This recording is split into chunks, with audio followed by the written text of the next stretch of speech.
네, 안녕하세요. 자, 신풍제약을 먼저 보도록 하겠습니다. 일단 수급에 대해서 좀 확인을 해볼 필요가 있고요. 그 다음에 위치와 움직임에 대해서 좀 확인해 볼 필요가 있을 것 같습니다.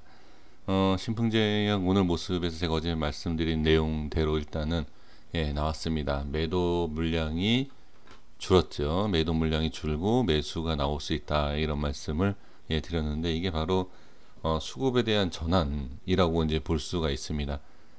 그러니까 위치에 따라서 움직임, 그 다음에 수급에 따라서 또 위치, 그러니까 이게 확인하는 방법이 여러 가지가 있긴 하지만, 그러한 모습에서 우리가 저한테 이런 얘기를 많이 해요. 항상 어떤 종목이건 뭐 상승과 하락에 대한 그런 부분에 대한 이제 질문을 많이 주시는데, 그건 아무도 모른다, 제가 계속 말씀을 드리고 있지 않습니까?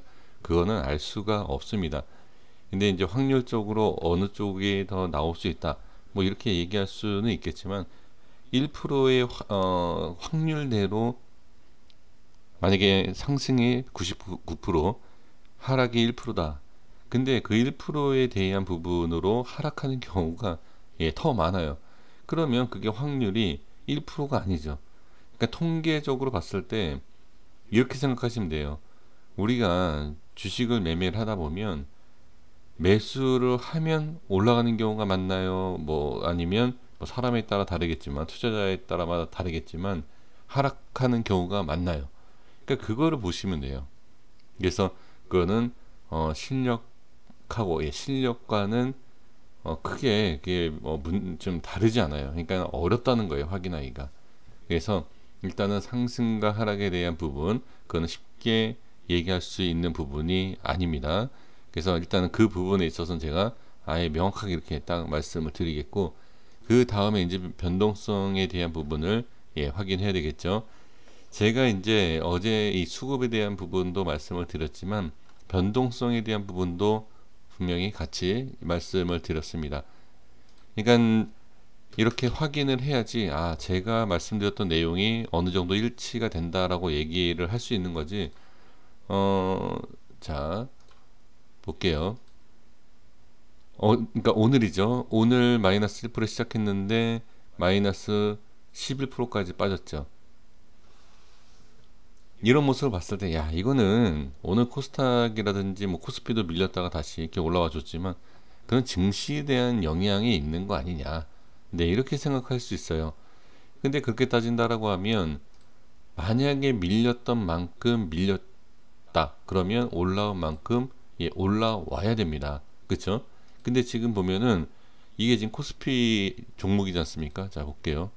네, 거래소 중형주 아닙니까? 그러면 밀렸을 때하고 코스피는 지금 오히려 상승이 나왔다는 얘기죠. 그러면 이 모습은 증시와 크게 영향은 없다. 영향이 있다 하더라도 어떻게 밀렸을 때만 영향이 있는 것이지 올렸을 때는 영향이 없다. 이렇게 좀 볼 필요가 있을 것 같습니다. 그래서 제가 생각하기에는 일단은 증시에 대한, 특히 지수, 코스피 지수와의 연관성을 가질 필요는 없고, 어제 말씀드렸던 그러니까 좀 변동성이 충분히 생길 수 있는 그런 내용이다. 저는 그 생각이 좀 맞는 것 같아요. 그래서 그렇게 말씀을 드릴 수 있고, 거래량을 본다라고 하면 많은 거래량 터진 건 아니에요. 하지만 어제 이제 설명드렸던 이런 모습에서 어떻게 규칙적인 하락에 있어서 어느 정도 이상을, 어제 모양의 이상이죠. 어제 이상의 거래량이 터지면서 변동성을 줬다. 그러면 거래량이 터지면서 이런 변동성이 나왔는데, 여기에서 어떻게 이제 대응을 해야 되느냐. 저는 딱 한 말씀 드릴 수 있어요.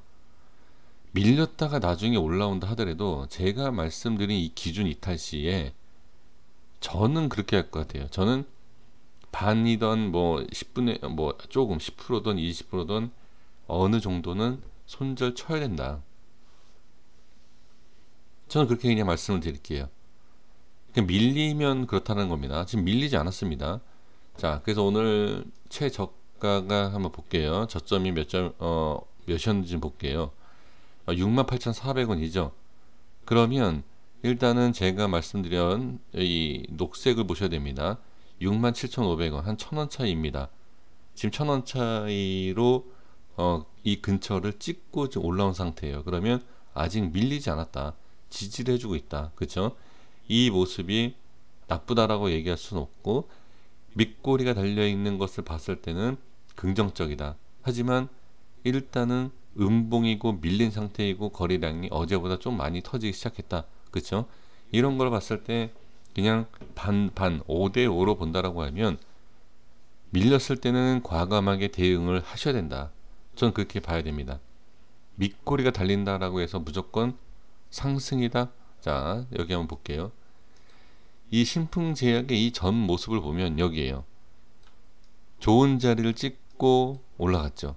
그럼 여기에서 반등이 나왔는데 강한 반등이 안 나왔다. 안 나왔어요.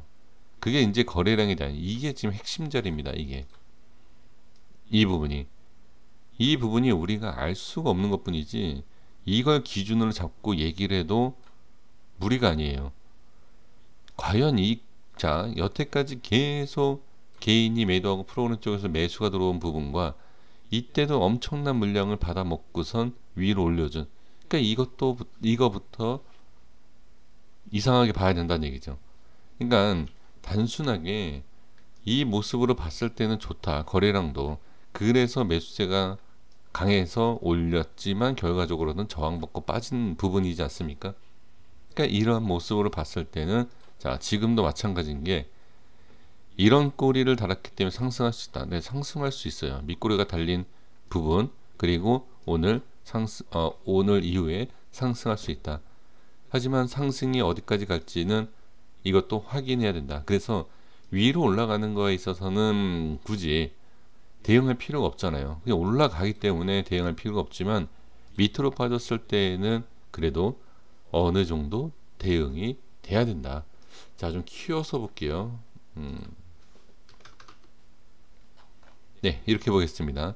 자, 이렇게 좀 키워서 보면, 자, 꼬리가 살짝 걸쳐 있는 상태이고 거래량을 보시면 방향성으로 볼게요.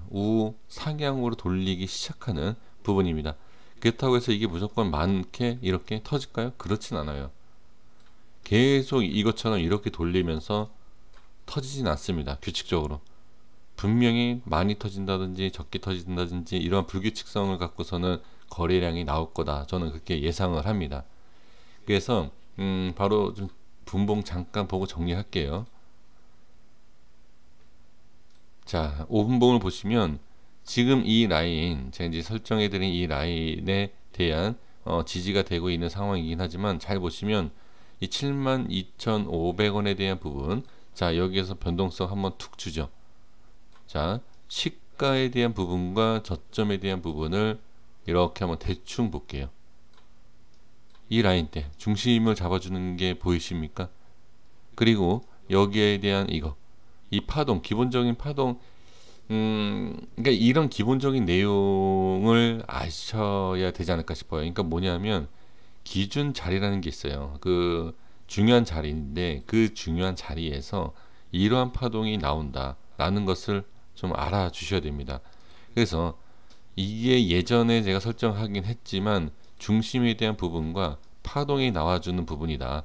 그리고 끌어올려주는 일봉상에서 꼬리가 만들어졌던 이 모습인데, 이 꼬리가 달려주면서 수급이 이렇게 붙는 모습을 확인할 수 있다. 그리고 나서 개인의 매도 물량이 줄고 매수 물량으로 지금 들어오는 모습을 확인할 수 있다. 분명히 변동이 생기기 시작한 건 맞다 라고 볼 수가 있습니다. 그러니까 중심과 지지하고 있는 모습은 분명히 변동이 생긴 건 맞아요. 그리고 이제 밑꼬리에 대한 부분을 보시면 지금도 그랬고 이전에도 있었습니다. 이전에도 있었어요. 그쵸? 이전에도 있었습니다. 근데 윗꼬리는 없지 않습니까? 그렇게 딱 보기에는. 자, 없는 게 아닙니다. 어떤 내용이냐면 올렸죠. 올렸다 빼면 이 자체가 그러니까 윗꼬리로 보시면 돼요. 이해가 되십니까? 자, 그렇다라고 하면 이 윗꼬리에 대한 물량과 지금 밑꼬리를 만들었던 물량을 보면 제가 봤을 때는 아직까지는 윗꼬리가 많다. 그럼 결론이 뭐냐? 아직까지는 저항이 강하다. 누르는 힘이 강하다. 라고 볼 수가 있어요. 그래서 지금 밑에 이렇게 밑꼬리가 생기는 것은 반등이 나와주는 것은 맞지만 반등에 대한 부분보다는 어떻게 저항에 대한 부분이 더 중요하다 지금은. 그러니까 지켜주고는 있지만 돌파하는 데 있어서 아직까지는 부족하다. 자, 다음 그림을 본다라고 하면 상승시킬 때 거래량이 많이 터질 수밖에 없다. 그럼 이 모양도 그렇게 좋진 않아요.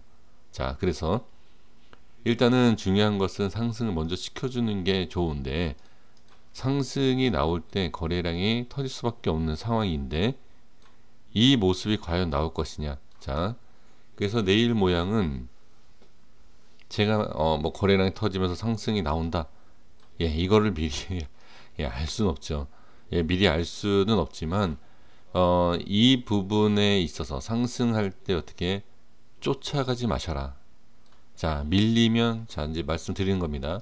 밀리면 부분 대응, 뭐 부분 손절, 뭐 매도, 이런 식으로 올라가면 홀딩, 그냥 홀딩이에요.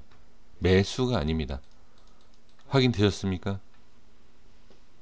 이 두 가지, 그러니까 상승과 하락에 대해서는 알 수는 없어요. 하지만 상승과 하락에 있어서 왜 이 모양이 미리 나올지는 예상할 수 있다는 얘기예요. 하락에 대해서는 이 모양, 상승에 대해서는 이 모양 예상할 수 있다. 그 예상을 미리 하고 대응을 해야 된다. 대응하기가 쉽지 않은 것이 다음에 어떤 모습이 나오고 그 다음을 어떻게 대비해야 될지 모르기 때문에 대응이 어려운데, 일단은 제가 말씀드리는 것은 상승할 때는 그냥 따라가는 매수 또는 추가 매수를 하지 마시고 그냥 홀딩을 하셔라. 왜? 추가 상승이 과연 나올 수 있는 캔들을 만들어 주고 거래량이 그만큼 적당하게 터지는지 봐야 돼요. 안 그러면 또 위에서 물립니다. 이해되셨죠? 밀렸을 때는 어떻게 추가 하락, 나중에 반등이 나오더라도 이거는 확인을 해야 돼요. 나오더라도 어떤 모습이 나올지 모르기 때문에 손절에 대한 부분도 어느 정도 생각하셔야 된다. 이렇게 말씀을 드리도록 하겠습니다. 여기까지 하겠습니다. 더운 날씨 고생 많으셨습니다. 내일 한번 흐름을 보고요. 내일 또 말씀드리도록 하겠습니다. 구독과 좋아요 부탁드리겠습니다. 감사합니다.